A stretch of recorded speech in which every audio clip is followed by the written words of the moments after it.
Yeah, when death's coming for you, hide all the hammers, nails, the screws, the screwdrivers. But how would you hang those cool pictures? Well, that brings me to the sponsor of this video. This video is brought to you by Displate. Displate offers high quality prints on metal with millions of options available. Video games, movies of all genres, all manner of hobbies and interests. Whatever your flavor, they got you covered. Art on metal pops, and if you're looking for that extra pop, they got Textra. With 3D printed details, selective gloss and matte effects, it's a textured finish that pops out of the poster. It catches the light, it's art you can feel. And Displate's always bringing it home with that easy mounting system. No need for tools, no drilling or hammering into the drywall. Just stick the magnet to the wall, the metal print sticks to the magnet. Easy for when you want to change it out or change it up, have fun art on the wall, and get that security deposit back. Right now, Displate's celebrating its birthday and you're invited. Click the link below, go to displate.com/Jeremy or use code Jeremy upon checkout. And now through May 26th, you get 33% off of 1 or 2 Displates, 37% off 3 Displates,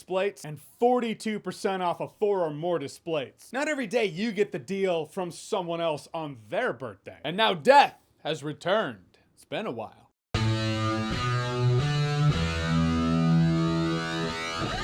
So Final Destination Bloodlines is the newest film in the Final Destination franchise. Some of you may be asking, what's Final Destination? Easy to answer, because it's pretty much the same thing for every movie. Bunch of people die, and then the movie reveals that was just a vision of what's going to happen. The person who gets the vision saves a few of their friends, and then the disaster ends up happening. Then throughout the course of the film, the friends start dying. Not just dying in this cause and effect, mousetrap from hell kind of thing is what makes Final Destination fun. However, at a point, those Final Destination films kind of felt like same formula, rinse and repeat.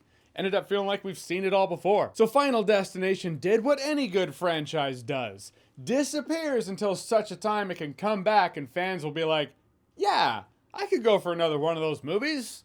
That might feel like a return to form. 14 years in this case, but now 14 years later, we have Final Destination Bloodlines, a movie that actually plays up something I feel like a lot of us have thought about in the course of watching Final Destination films. If people end up cheating death's plan and living and end up having kids before death can kill them, by implication, those kids would not be a part of death's plan, so would death come after them too? We get the answer with Final Destination Bloodlines. Back in 1968, aboard the not Space Needle. I guess if you're gonna blow up the Space Needle, you can't have it be the Space Needle. She saves a lot of lives, which means in the initial vision, that's a lot of death. It was glorious, it was amazing. It gets you back in the swing of things for Final Destination. It's a proper intro. But now in the modern day, this lady's grandkids are now experiencing the Final Destination formula. And yeah, it's pretty much as formulaic and fun as you remember Final Destination being. I mean, even from the teaser trailer, the guy in the tattoo parlor, even if you happen to see that trailer in movie theaters, not on a YouTube video called Final Destination Bloodlines teaser trailer. If you didn't know what the trailer was, just by watching the formula play out on screen, you would know it's Final Destination. Final Destination's that iconic when it comes to the deaths. It's the epitome of that domino effect meme where the little domino knocks over a bigger domino, bigger domino, bigger domino. That's every Final Destination death ever. And this movie plays that up. It plays it up in great fashion, in a way where you can see something's going to go down, but you can't actually, you don't know exactly how it's going to go down. It keeps it fun like that. You don't want something like this to be so obvious you feel like you have clairvoyance. Keeps you on your toes, and then when it finally goes down, you're like, oh, that was great. Better than even I thought it was gonna be. When it's giving you the iconic Final Destination kills, because the best of Final Destination kills stick with you long after the film is over. Even to today. If you have to have LASIK eye surgery, can you actually relax in the chair? Anytime, and I mean every time you're on the freeway and you're behind a logging truck, you think of it too.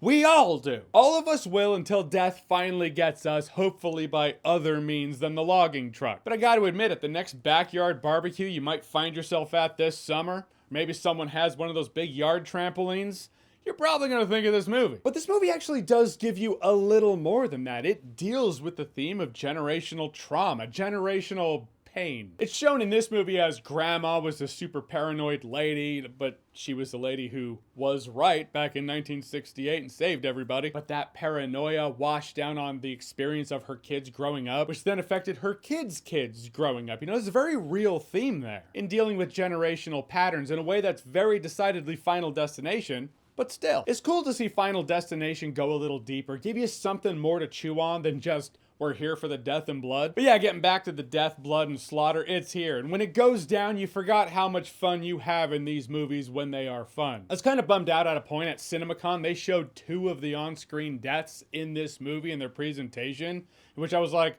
all right, there's only 1 or 2 more people I know are going to die, and I don't know how they're going to die. Just 2 people. It's kind of a bummer. I wish they hadn't shown that. Until I realized, no, you're not dealing with just the young people. You're dealing with 2 generations here. Parents gotta go too. I perked right up. I was like, oh, that's almost double the body count. Give me 5. I'm gonna hit up the concession stand. I'll be right back. I feel like the movie is a little iffy about the order of people dying. There's even one character in particular I was like, wait, should death be coming for that person? Not that I'm complaining, I love me some more death, but that seems like it's outside the rule book. I feel like they could have done more to make the main girl in this movie stand out. The movie kind of operates like she has this insight into Death's plan that no one else could possibly have, but they could. You could just see the pieces of the puzzle. But when they're going and doing things, they kind of treat it like you're creating a Baldur's Gate group or something. Like, okay, I need someone who can see Death's plan. All right, she's the one who can do it, so she needs to go. She's the only one who can do that. I feel like if you had more setup with her, like when it shows her in college at the beginning, maybe it shows she's really good at puzzles or escape rooms or something. But no, it's just for the best and most common reason movies do things they do. And yeah, there was a point at the first couple times someone gets smashed like a piece of putty because something heavy lands on them. I was like, oh, that was shocking. That was cool. Happens a couple more times where I was like, y'all just running out of ideas here. But in the end, Final Destination Bloodlines, if you have in your mind what you hope the movie is, it's pretty much that. It tackles the Final Destination thing from a different angle. I appreciate that. It was a solid good time. No alcohol required. They keep talking about how they should discontinue the manufacturing of the penny. This movie might actually be the thing that makes that happen. All right, so Final Destination Bloodlines, have you seen it? What did you think about it? Or what are your favorite Final Destination movies? You can rank them if you want. More importantly, what are your favorite Final Destination deaths? That's why we're here. Whatever they are, whatever you think, comment below, let me know. And as always, if you like what you've seen here and you want to see more, click right here to see more.